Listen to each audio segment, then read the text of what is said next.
इतिहास लिखने के लिए कलम नहीं, इतिहास लिखने के लिए कलम नहीं, हौसलों की ज़रूरत होती है। जो ज़िंदगी में कुछ पाना चाहते हैं वो समुंदर में भी पत्थरों के पुल बना लेते हैं। तो इसी कोट के साथ स्टार्ट करते हैं आज का सेशन। स्वागत है आप लोगों का स्टडी साइन फॉर साइन के प्लेटफॉर्म पे। मैं हूं शशि और आशा करता हूं कि आप लोगों की तैयारी अच्छी चल रही होगी और आप लोग इस एग्ज़ाम को एकदम पूरी हौसलों के साथ क्रैक करने के लिए जुड़े होंगे। नहीं जुड़े हैं तो अभी फाइनल गियर लगा दीजिए क्योंकि एग्ज़ाम आने वाले हैं। तो चलिए स्टार्ट करते हैं आज का सेशन। और उससे पहले आप लोगों से रिक्वेस्ट है कि please subscribe my channel study sign for sign और अपने दोस्तों में भी शेयर करें जिससे और लोगों को भी इसका फ़ायदा हो। और भी ये फाइनल गियर लगा दीजिए क्योंकि अभी एग्ज़ाम दिन नज़दीक आ गए हैं। तो चलिए स्टार्ट करते हैं पहला क्वेश्चन स्टार्ट करते हैं।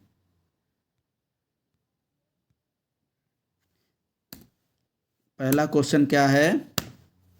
जीएसटी के बारे में आप लोगों ने सुना होगा। जीएसटी का पूरा अर्थ क्या है, यानी पूरा नाम क्या है इसका? Goods and service tax, growth and service tax, growth and sale tax, goods and sale tax.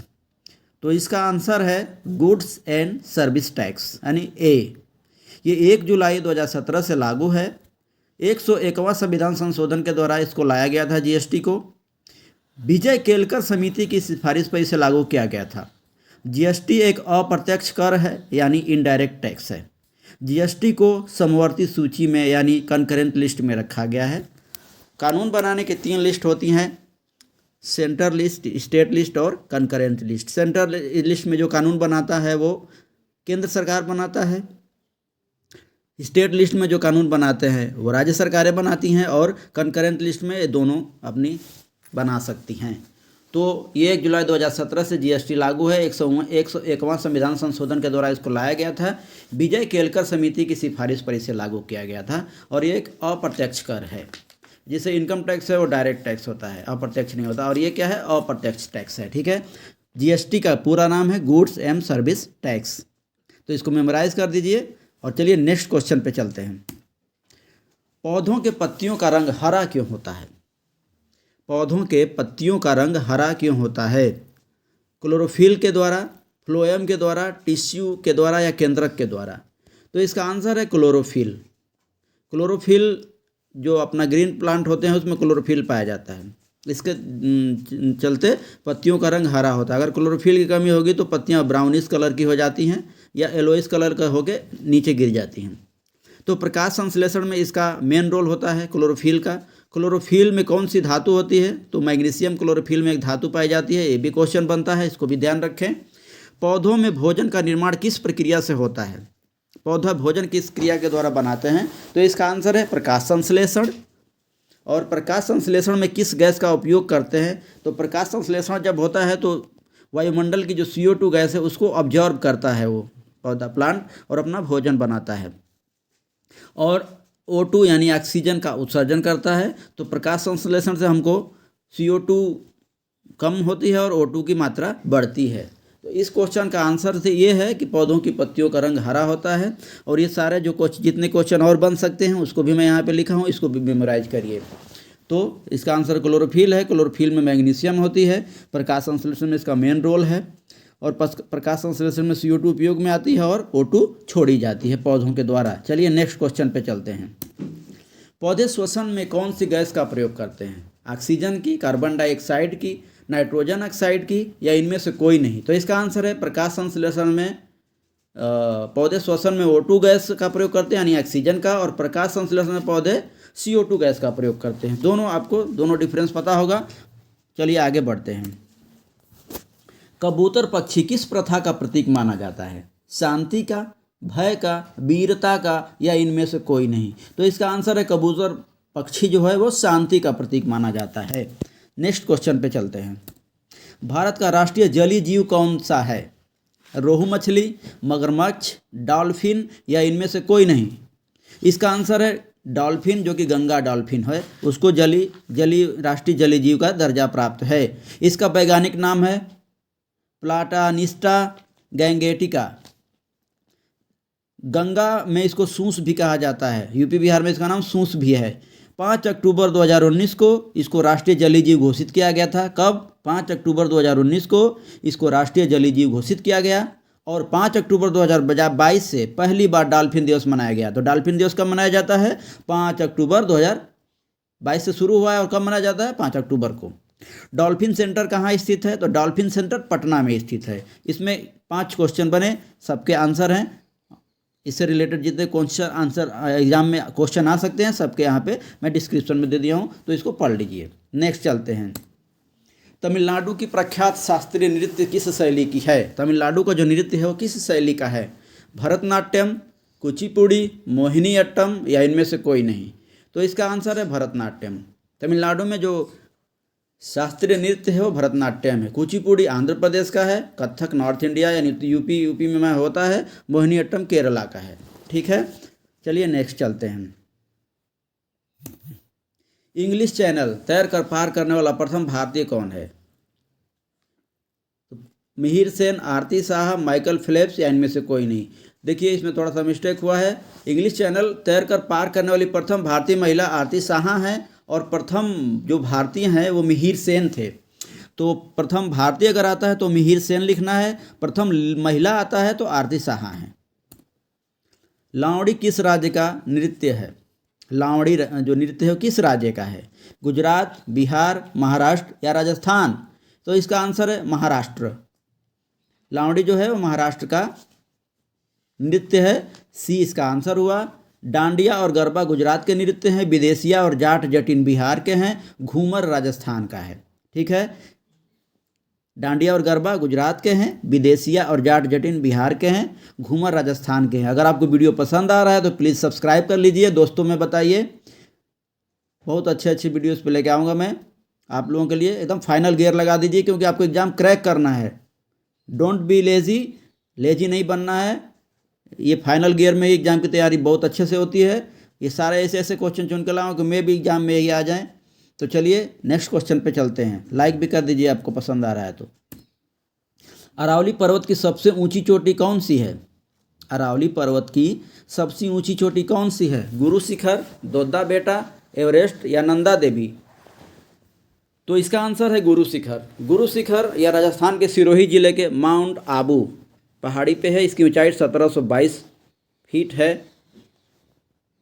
दोद्दा बेटा इस नीलगिरी पहाड़ी की सबसे ऊंची चोटी है और 2637 मीटर है। ये 1722 मीटर है, समुद्र तल से ऊपर है। इसके घाटियों में सिनकोना के बागान भी मिलते हैं। किसके घाटियों में सिनकोना के बागान मिलते हैं? नीलगिरी पहाड़ी के, दोद्दा बेटा।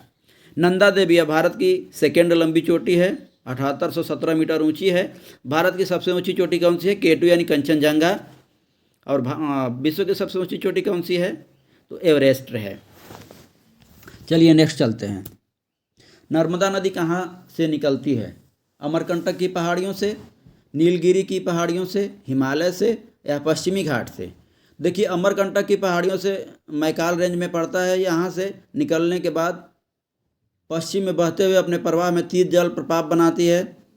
धुआंधार जल प्रपात, दूध धारा जल प्रपात, कपिल धारा, घाघरी, हिरण जल प्रपात, ये सब छोटे छोटे भी हैं इसमें। स्टैचू ऑफ यूनिटी जो विश्व की सबसे ऊंची मूर्ति 182 मीटर ऊंची है, सरदार वल्लभ भाई पटेल की मूर्ति है। ये केवड़िया जो गुजरात का एक डिस्ट्रिक्ट है वहाँ नर्मदा नदी पर ही है। तो नर्मदा नदी पे ये भी स्टैचू ऑफ यूनिटी भी है। इसकी ऊंचाई कितनी है? 182 मीटर है। अमरकंटक की पहाड़ी से सोन नदी निकलती है, लेकिन ये पूर्व की तरफ बहते हुए गंगा नदी में पटना से पहले मिल जाती है। और ये जो नर्मदा नदी है ये पश्चिम वार्ड बहती है यानी वेस्ट वार्ड बहते हुए और अरब सागर में मिल जाती है। पूर्वी घाट और पश्चिमी घाट कहाँ मिलते हैं? एक क्वेश्चन ये भी बनता है कि पूर्वी घाट और पश्चिमी घाट कहाँ पे मिलते हैं? तो नीलगिरी की पहाड़ियों में पूर्वी घाट और पश्चिमी घाट मिलते हैं। ये भी आपको याद रखना चाहिए, ये भी क्वेश्चन बन सकता है। चलिए नेक्स्ट पे चलते हैं। मनुष्य के शरीर में सबसे लंबी हड्डी कौन सी है? मनुष्य के शरीर में सबसे लंबी हड्डी कौन सी है? फीमर, टिबिया, फेबुला, अल्कना या रेडियस? तो फीमर है, यह थाई में पाई जाती है, जांग की हड्डी है। मानव शरीर में सबसे छोटी हड्डी स्टेपीज है और मानव शरीर में कुल 206 हड्डियां होती हैं। बच्चा जब जन्म लेता है तो उसमें करीब 300 हड्डियां होती हैं। जबड़े की हड्डी को क्या बोलते हैं? तो मैंडिबल बोलते हैं। जबड़े की हड्डी को क्या बोलते हैं? मैंडिबल बोलते हैं। तो इतना क्वेश्चन यहाँ से भी बन सकता है, प्लीज़ इसको भी मेमोराइज करिए। काबुली वाला बुक के लेखक कौन है? काबुली वाला एक पुस्तक है, उसके लेखक कौन है? रविन्द्रनाथ टैगोर हैं, बंकिम चंद्र चटर्जी जी हैं, जवाहरलाल नेहरू हैं, या विनोबा भावे हैं? तो इसका आंसर है रविन्द्रनाथ टैगोर। रविन्द्रनाथ टैगोर ने काबुली वाला पुस्तक लिखा था। इन्होंने गीतांजलि भी लिखा है, जिनकी फेमस बुक है। और काबुली वाला में एक काबुल से एक क्या बोलते हैं हॉकर, जो कि गांव गांव में घूम के बेचते हैं, वो कपड़े वपड़े बेचने वाला था काबुल का।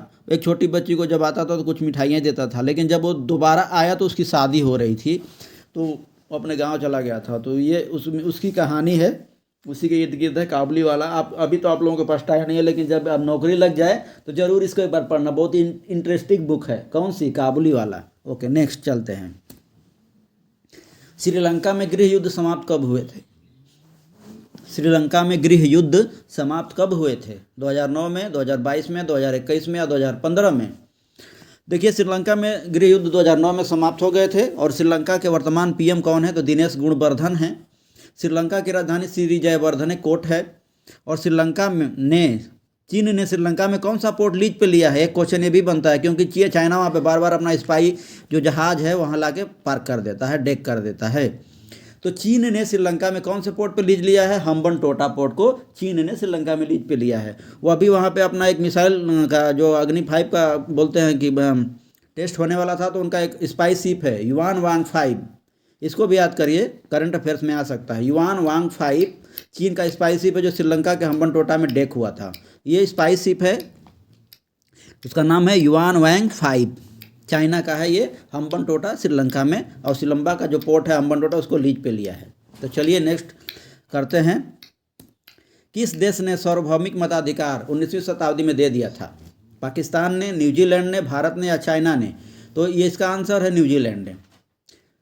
न्यूजीलैंड ने दे दिया था। और बताइए, किस संविधान संशोधन के तहत अपने जो मताधिकार का अधिकार है वो 21 से 18 वर्ष कर दिया गया था? तो 61वां संविधान संशोधन अधिनियम। और ये कब लाया गया था?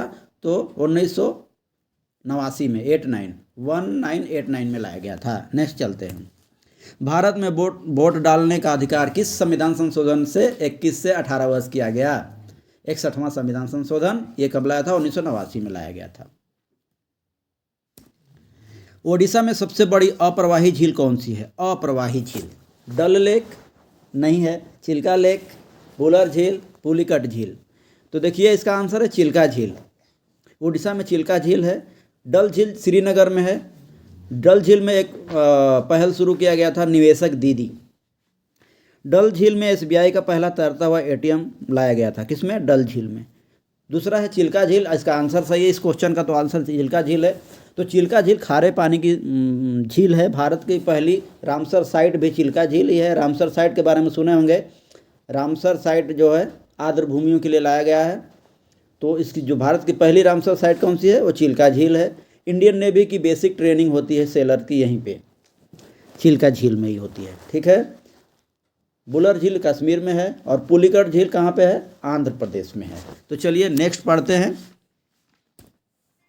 बेगम हजरत महल किस विद्रोह से संबंधित हैं? सिपाही विद्रोह 1857 में हुआ था, उससे संबंधित हैं। गोंड विद्रोह 1941 में हुआ था, इससे संबंधित हैं। मोपला विद्रोह जो कि केरल में हुआ था, इससे संबंधित है 1921 में। या पैका विद्रोह उड़ीसा में हुआ था 1817 में, इससे संबंधित है। तो इसका आंसर है बेगम हजरत महल। 1857 के जो विद्रोह हुआ था, स्वतंत्रता संग्राम की पहली लड़ाई जिसको बोलते हैं, सिपाही विद्रोह 1857, उसका नेतृत्व किया था लखनऊ से। कहाँ से? लखनऊ से किया था। ठीक है। तो मोपला विद्रोह केरल में हुआ था, पैका उड़ीसा में हुआ था। और ये भी याद आप रखना, जो लिखा हो ना इसमें, जो सन ईस्वी 1857 में सिपाही हुआ था, गोंड विद्रोह 1941 में हुआ था, मोपला 1921 में, पैका 1857 में। तो आज के लिए इतना ही।